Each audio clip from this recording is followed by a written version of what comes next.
नमस्कार। आज हम बात कर रहे हैं सावन सोमवार व्रत की। जी हाँ, एक बहुत ही महत्वपूर्ण विषय। हमारे पास एक लेख है, सावन सोमवार व्रत, विधि, महत्व और लाभ। तो हम इसी के आधार पे मतलब गहराई से समझने की कोशिश करेंगे। बिल्कुल। और ये जानना भी जरूरी है कि 2025 में सावन मास 11 जुलाई से शुरू हो रहा है, पूरे 30 दिन का। अच्छा, 30 दिन का। और कि जो पहला सोमवार होता है 14 जुलाई वाला, उसका कुछ खासी महत्व होता है। ऐसा क्यों? हाँ, देखिए, ऐसी मान्यता है कि पहले सोमवार को व्रत रखने से ना पूरे सावन का पुण्य मिल जाता है। अच्छा, पूरे महीने का? जी, ये वो पहला मौका होता है जब भक्त सावन में शिवजी को जल चढ़ाते हैं। कहते हैं कि इस दिन एक खास तरह की ब्रह्मांडीय ऊर्जा का प्रवाह होता है। ओह, इसीलिए इतना फलदायी माना गया है, सुख समृद्धि के लिए। हाँ बिल्कुल, सुख समृद्धि, अच्छा वैवाहिक जीवन, संतान प्राप्ति, यहाँ तक कि रोगों से मुक्ति के लिए भी। तो ये तो हुई पहले सोमवार की बात, पर वैसे भी सावन के सोमवार इतने खास क्यों हैं? मतलब सोमवार का दिन और सावन का महीना ही क्यों? देखिए, सोमवार तो शिव जी का दिन है ही, हाँ, ये तो है। और सावन महीने के लिए शास्त्र कहते हैं कि इस समय शिव जी बहुत प्रसन्न मुद्रा में रहते हैं, शांत होते हैं। और सबसे ज्यादा जो कहानी जुड़ी है वो तो माता पार्वती की है। हाँ हाँ, पार्वती जी की तपस्या वाली कहानी, बिल्कुल। जिन्होंने शिव जी को पाने के लिए। बिल्कुल, इसी सावन मास में खासकर सोमवार के व्रत रखकर कठोर तप किया था। शायद इसीलिए है ना कि अविवाहित कन्याओं के लिए ये व्रत इतना अहम माना जाता है, अच्छे वर के लिए। जी एकदम सही। स्कंद पुराण है, शिव पुराण है, इन ग्रंथों में इसका जिक्र मिलता है। ये हमारे लिए मतलब इन मान्यताओं के मुख्य स्रोत हैं। अच्छा। और सिर्फ अच्छा वर ही नहीं, जैसा मैंने कहा, संतान सुख, स्वास्थ्य, ये सब कामनाएं भी इससे जुड़ी हैं। पार्वती जी का तप खुद में एक बड़ा प्रमाण है। ठीक है, तो ये महत्व तो समझ आ गया। अब आते हैं विधि पर। मतलब व्रत किया कैसे जाता है, सुबह की तैयारी कैसे हो? देखिए, विधि यूं तो सरल है, पर इसमें सबसे जरूरी चीज है श्रद्धा। हाँ, वो तो है ही। सुबह जल्दी उठना, स्नान करना, साफ कपड़े पहनना, फिर पूजा की सामग्री। सामग्री में क्या क्या खास है? कुछ चीजें शिवजी को बहुत प्रिय मानी जाती हैं, जैसे बेलपत्र, वो भी 3 पत्तियों वाला। हाँ, बेलपत्र तो जरूरी है। जी। फिर गंगा जल, कच्चा दूध, दही, शहद, घी, भस्म भी चढ़ाते हैं, जो वैराग्य का प्रतीक है।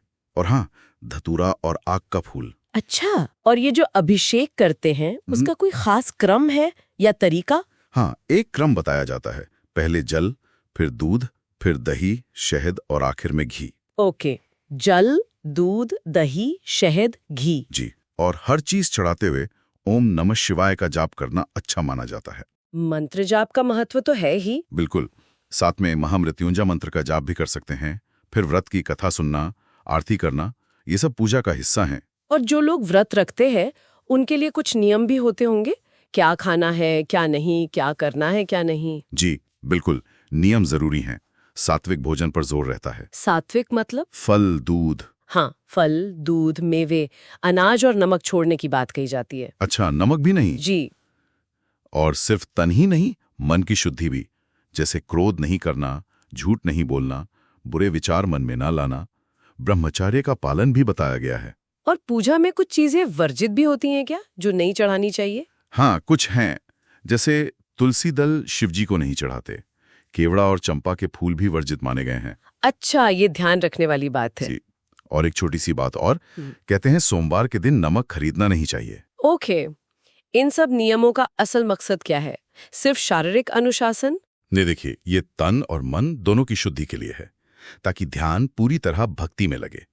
पूजा के लिए भी सही दिशा बताई गई है, ईशान कोण, मतलब घर का उत्तर पूर्व कोना। और मुंह किस तरफ करके पूजा करें? उत्तर या पूर्व दिशा में। एक सुझाव ये भी है कि बेलपत्र पर चंदन से ओम नमः शिवाय लिखकर चढ़ाएं तो और अच्छा है। ये तो अच्छी बात है, पर मान लीजिए आजकल जैसे सबकी व्यस्त जिंदगी है, जी। कोई सारे सोमवार व्रत नहीं रख पाता, जी। तो क्या कोई मतलब विकल्प है? हाँ बिल्कुल है। अगर सारे ना कर सके तो कम से कम पहला और आखिरी सोमवार का व्रत रख लें। अच्छा, पहला और आखिरी? जी। या फिर रोज बस श्रद्धा से ओम नमः शिवाय का जाप करें और हर सोमवार को शिवजी पर जल चढ़ा दें, वो भी बहुत है। जल अर्पण तो सबसे सरल उपाय है। बिल्कुल। तो अंत में अगर हम लाभ की बात करें तो इस व्रत से क्या क्या मुख्य फायदे बताए गए हैं? कई लाभ बताए गए हैं। जैसे हमने बात की, संतान प्राप्ति, कन्याओं को मनचाहा वर, अच्छा स्वास्थ्य, घर में सुख समृद्धि, हाँ, संकटों से मुक्ति मिलती है और अंततः मोक्ष प्राप्ति की भी बात कही गई है। यहाँ तक कि श्री राम ने भी लंका विजय से पहले और पांडवों ने अज्ञातवास में शिव पूजन किया था, ऐसा उल्लेख मिलता है। तो ये तो बहुत प्राचीन महत्व हुआ है इसका। जी, तो मतलब सार यही है कि ये व्रत सिर्फ रस्मों का नहीं है, इसमें श्रद्धा, तप और संकल्प जरूरी है, दिखावा नहीं, सच्ची भावना। एकदम सही कहा आपने। सच्ची भावना सबसे ऊपर है। और जैसे आपने कहा, कुछ न हो सके तो बस एक लोटा जल ही काफी है शिव जी के लिए। बिल्कुल। और एक विचार मेरे मन में आता है, जो शायद लेख की भावना से ही जुड़ा है।